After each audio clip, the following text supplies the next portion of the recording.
நேற்று நைட்டு நீங்கள் தூங்க போகிறதுக்கு முன்னாடி எதையாவது யோசித்து ஒரு 4 வருஷத்துக்கு முன்னாடி ஒரு 5 வருஷத்துக்கு முன்னாடி நடந்த விஷயத்தை பற்றி யோசிச்சுட்டு அன்னைக்கு நம்ம இதை கரெக்டாக இப்படி பண்ணியிருக்கலாமோ இல்லை இதை பண்ணாமல் இருந்திருக்கலாமோ அப்படின்னு நினச்சி ஃபீல் பண்ணியிருக்கீங்களா? இல்லை நாளைக்கு நடக்கிற விஷயத்தை நினச்சி நாளைக்கு ஆஃபீஸ்லேயோ காலேஜ்லேயோ ஒர்க் பிளேஸ்லேயோ எங்கேயோ போய் இந்த விஷயம் இப்படி நடந்துருமோ, நம்ம நினச்ச மாதிரி நடக்காமல் இப்படி தப்பாக நடந்து 4 பேர் நம்ம வந்து சிரிச்சிருவாங்களோ இல்லை நம்ம அசிங்கப்பட்டுருவோமோ, இப்படிலாம் டெய்லி நைட்டு திங்க் பண்ணிட்டு இருக்கீங்களா? Welcome to the world of over thinking. இப்போ நம்ம அதை எப்படி கம்ப்ளீட்டாக ஓவர் கம் பண்ணுறது அப்படின்னு தான் பார்க்க போகிறோம். ஓகே, ஃபர்ஸ்ட் ஆஃப் ஆல் உங்கள் மைண்டுக்கும் உங்களுக்கும் ஒரு பிரிவினையை உண்டு பண்ணுங்க. முதல்ல உங்கள் மைண்ட் உங்ககிட்ட இருக்கு. எப்படி நம்மகிட்ட ஒரு பேனா இருக்கோ, பென்சில் இருக்கோ, கார் இருக்கோ, பைக் இருக்கோ, அந்த மாதிரி உங்கள் மைண்டு உங்ககிட்ட இருக்கு.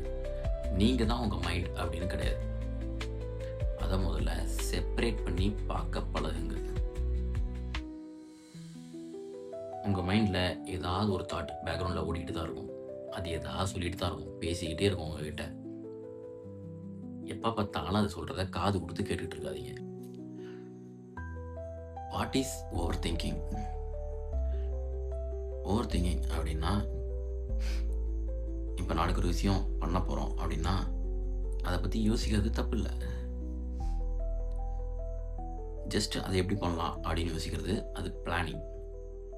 ஆனால் சப்போஸ் அது இப்படி நடந்துட்டா என்ன பண்ணுறது, அப்படி நடந்தால் என்ன பண்ணுறதுன்னு நம்ம கண்ட்ரோலில் இல்லாத விஷயத்தை பற்றி திங்க் பண்ணால் அதுக்கு பேர் தான் ஓவர் திங்கிங். எக்ஸாம்பிளுக்கு, நாளைக்கு நீங்கள் ஒரு ப்ராஜெக்ட் சப்மிட் பண்ண போகிறீங்க. ஓகே, அதை நல்லா தான் பிளான் பண்ணியிருக்கீங்கன்னு வச்சுக்கோங்க.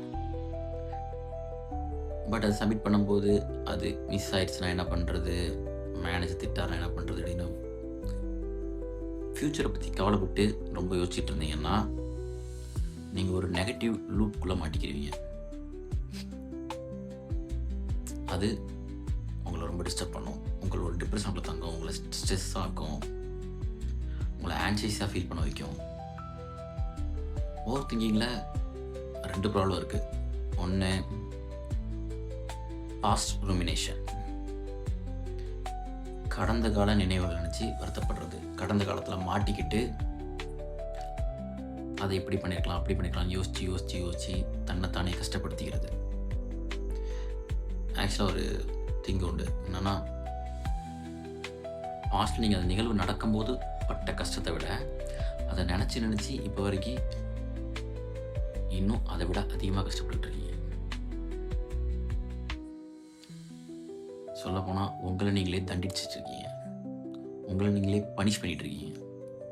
ஃப்யூச்சர் ஒரி, ஏற்கனவே சொன்ன மாதிரி தான், நாளைக்கு நடக்க போகிறத நினச்சி கவலைப்படுறது. இந்த 2ஐயும் விட்டு தள்ளிட்டு ஜஸ்ட் ஸ்டே இன் ப்ரெசன்ட். நிகழ்காலத்தில் மட்டும் வாழுங்க. இருந்து எப்படி தப்பிக்கலாம்? ஓவர் திங்கிங்கை நிறுத்த முதல் படி, ஓவர் திங்கை ஃபஸ்ட்டு எப்படி இமீடியட்டாக ஸ்டாப் பண்ணுறது. எப்போல்லாம் நீங்கள் ஓவர் திங்க் பண்ணுறீங்கன்னு நீங்களே ஃபீல் பண்ணுறீங்களோ அப்போது உங்கள் பிரெயின் இருந்து ஒரு ஸ்டெப் விலகி நிலுங்க. உங்கள் மூளையிலிருந்து நீங்களே ஒரு 10 பேக் நின்று உங்கள் மூளையை நீங்களே பாருங்கள். உங்கள் பிரெயினை ஒரு தனி பர்சனாக ட்ரீட் பண்ணுங்கள். அவன் ஏதோ லூஸ் மாதிரி தனியாக என்னத்தமே யோசிச்சுட்டு இருக்கான், அவன் நான் இல்லை அப்படின்னு நினச்சிக்கோங்க. இதுதான் ஸ்டெப் 1. சரி, என்ன தான் சொன்னாலும் என்னால் ஓவர் திங்க் பண்ணுறதை ஸ்டாப் பண்ண முடியல, அப்போ என்ன பண்ணுறது? சிம்பிள். உங்கள் ஃபோன் எடுத்து ஒரு 2 நிமிஷம் அலாரம் வைங்க. அலாரம் வச்சுட்டு அந்த 2 நிமிஷத்துக்குள்ளே உங்கள் மூளை என்னென்ன யோசிக்குதோ அது எல்லாத்தையும் அப்படியே நின்று பார்த்துக்கிட்டே இருங்க. அழுக வந்தால் அழுங்க, கவலைப்பட்டால் கவலைப்படுங்க, உடம்பு நினச்சா புலம்புங்க, உங்கள்கிட்ட நீங்களே பேசுங்க, என்னெல்லாமோ பண்ணுங்க. அலாரம் அடித்த அடுத்த செகண்ட் அலாரத்தை ஆஃப் பண்ணிட்டு அடுத்த வழி பார்க்க போயிடணும். டைம்ஸ் அப் அப்படின்னு. இதெல்லாம் அப்படி பண்ணுறது அப்படின்னு யோசிக்கலாம். பண்ணணும், பண்ணி தான் ஆகணும். அப்படி தான் இருந்து வெளியே வர முடியும். அடுத்த ரூல் அக்செப்டன்ஸ். நடந்த விஷயத்தை நம்மளால் மாற்ற முடியாது. அதை நம்ம அப்படியே ஏற்றுக்கிட்டு தான் ஆகணும். அது எவ்வளோ நல்ல விஷயமா இருந்தாலும் சரி, எவ்வளோ பெரிய கெட்ட விஷயமா இருந்தாலும் சரி. முதல்ல ஓகே, இப்போது நம்ம இந்த ஸ்டேஜில் தான் இருக்கோம், நமக்கு இது நடந்திருக்கு, நம்ம இதை தாங்கி தான் ஆகணும், இதுலேருந்து நம்ம வெளியே வந்து தான் ஆகணுங்கிறத நீங்கள் முதல்ல ஏற்றுக்கணும். நீங்கள் ஏற்றுக்காமல் அதில் உள்ள லூப் ஹோல்ஸ்லாம் தேடிட்டே இருந்தீங்கன்னு வச்சுக்கோங்களேன், இப்படி நடக்குமா, அப்படி நடக்குமா, இப்படி சரியாயிருமா, அதுலேருந்து முதல்ல வெளியே வாங்க. அதில் இருக்க லூப் ஹோல்ஸை தேடுறதை விட்டுட்டு அதை முதல்ல அப்படியே ஏற்றுக்கோங்க. Then shift your focus to other action. சரி ஓகே, உங்களுக்கு வேற என்னலாம் பிடிக்கும், அந்த விஷயத்தில் கான்சன்ட்ரேட் பண்ணுங்கள்.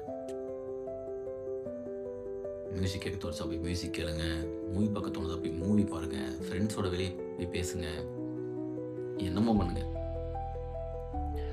அப்போதைக்கு அதுலேருந்து எஸ்கேப் ஆக உங்களால் என்ன பண்ண முடியுமோ அது எல்லாத்தையும் பண்ணுங்கள்.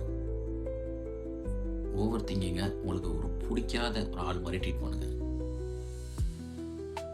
பிடிக்காத ஆள் உங்கள்கிட்ட பேச வந்தாலும் என்ன பண்ணுவீங்க, பேருக்கு பேசிட்டு விலைக்கு போவீங்க. ஆனால் பேருக்கு கூட அதை லிசன் பண்ணாதீங்க. அப்படியே அங்கேயே விட்டுட்டு, கண்டுக்காமல் விட்டுட்டு, எந்த எனர்ஜியும் அந்த ஓவர் திங்கருக்கு நீங்கள் கொடுக்காதீங்க. அப்படியே இக்னோர் பண்ணிட்டு போயிருங்க. ஃபைனலாக ஒரு விஷயத்தை நல்லா தெரிஞ்சுக்கோங்க. ஒரு பிளான்ட் நெட்டி வளர்க்குறீங்கன்னா அதுக்கு தண்ணி ஊற்றணும் தான், ஆனால் ஒரு அளவு தான். அளவுக்கு மிஞ்சி நீங்கள் தண்ணி ஊற்றுனீங்கன்னா அந்த பிளான்ட் அழுகிரும். சரி, பிளான்ட் அழுகிரும். அந்த மாதிரி தான் உங்கள் மைண்டும். யோசிக்கிறதுக்கு தான் மைண்டு இல்லைன்னு சொல்ல. அதுக்காண்டி எப்போ பார்த்தாலும் என்னத்தையா யோசிச்சுக்கிட்டே இருந்தீங்கன்னா உங்கள் பிரெயின் டம்ப் ஆகி வேறு எதுலையுமே கான்சன்ட்ரேட் பண்ண முடியாமல் உங்களை நீங்களே வீக்காக ஃபீல் பண்ண வச்சு லூப் ஹோல்குள்ளே மாட்டிக்கிடுவீங்க. அதனால் please stop your over thinking.